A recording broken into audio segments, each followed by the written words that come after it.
सभी को जय मसीह की। मैं परमेश्वर का धन्यवाद देता हूँ। एक बार फिर परमेश्वर ने अपनी उपस्थिति में आके आपका परमेश्वर का जीवता वचन सीखने के लिए कृपा दिया।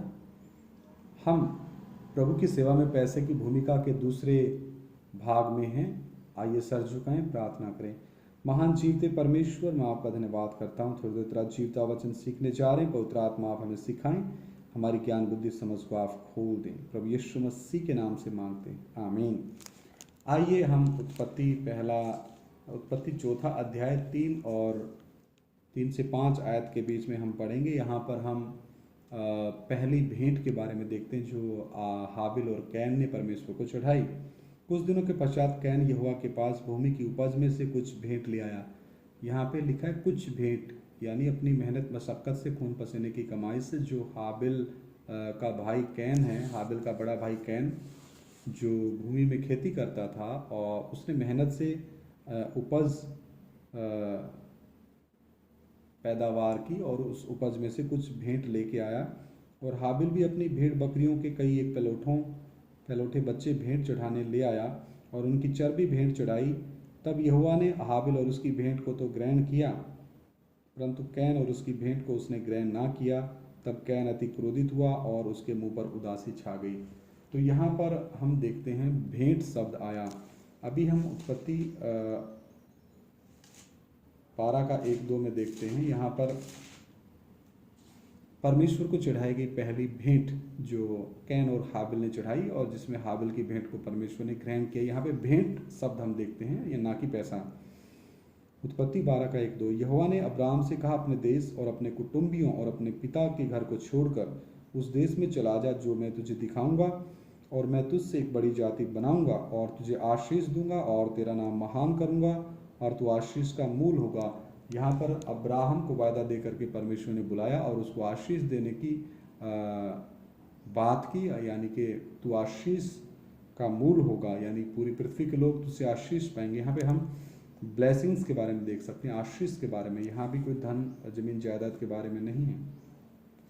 आगे हम देखते हैं उत्पत्ति 12 का 5। इस प्रकार अब्राहम अपनी पत्नी सारई और अपने भतीजे लूत को और जो धन उन्होंने इकट्ठा किया था, यहाँ पे लिखा जो धन, अब धन शब्द आया पहली बार, और जो प्राणी उन्होंने हरान में प्राप्त किए थे, सब को लेकर कनान देश में जाने को निकल चला और वे कनान देश में आ गए। यहाँ पे हमें शब्द मिला है जो धन। आइए उत्पत्ति 12 का 20 भी पढ़ते हैं।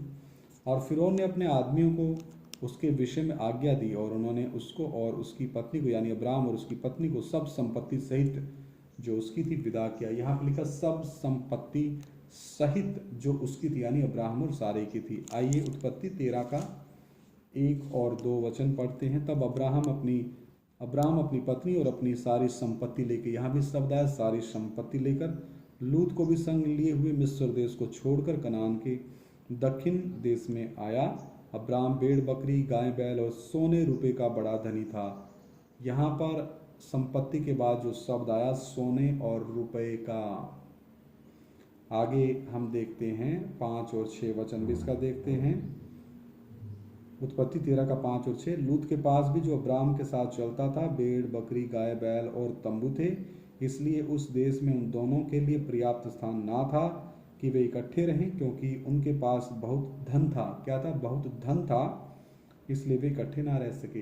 तो धन की बहुतायत होने के कारण दोनों में क्या हुआ? अलगाव हुआ, और वो अब्राहम की तरफ से नहीं हुआ, लूत की तरफ से हुआ।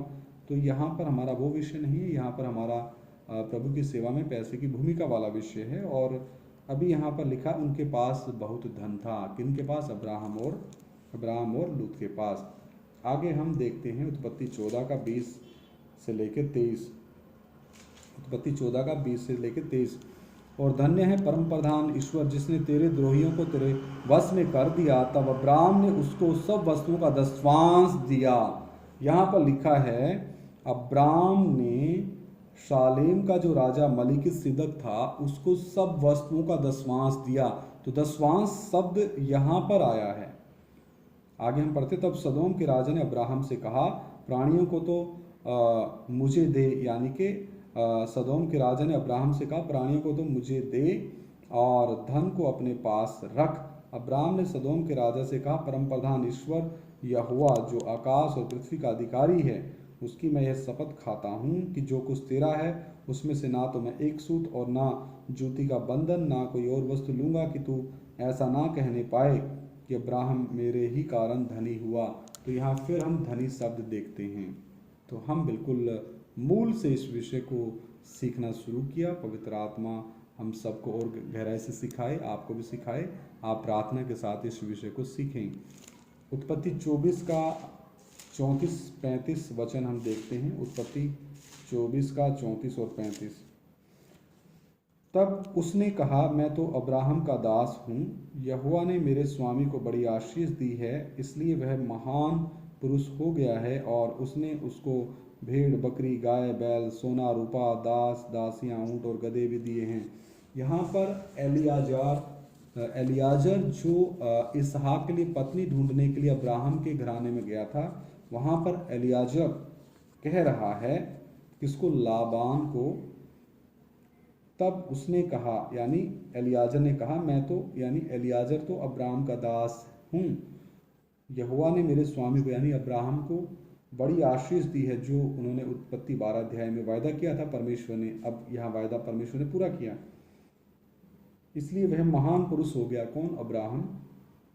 और उसने उसको भेड़ बकरी गाय बैल सोना रूपा, यहाँ फिर सोना रूपा की बात आती है, दास दासियां ऊँट और गधे दिए हैं। हालेलुया। तो परमेश्वर अपनी प्रतिज्ञाओं पे अटल रहता, अडिग रहता है।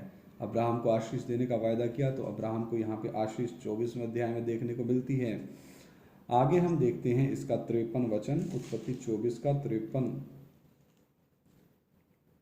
फिर उस दास ने सोने, यहाँ पे सोना फिर आया, और रुपए के गहने और वस्त्र निकालकर रिबका को दिए। किसने दिए? एलियाजर ने दिए। और उसके भाई और माता को भी उसने अनमोल अनमोल वस्तुएं दी। तो यहाँ पर हम देखते हैं एलियाजर ने, जो अब्राहम का दास था, सोने और रुपए के गहने, यानी रुपयों के गहने भी बनते थे पहले, और वस्त्र निकालकर रिबका को दिए, जो इसहाक की पत्नी होने के लिए परमेश्वर ने ठहराया पहले से था। और उसके भाई और माता को भी उसने अनमोल अनमोल वस्तुएं दी। यहाँ अनमोल अनमोल वस्तुओं के बारे में भी हमें पहली बार देखने को मिला है। आगे हम देखते हैं उत्पत्ति 37 का 28। उत्पत्ति 37 का 28।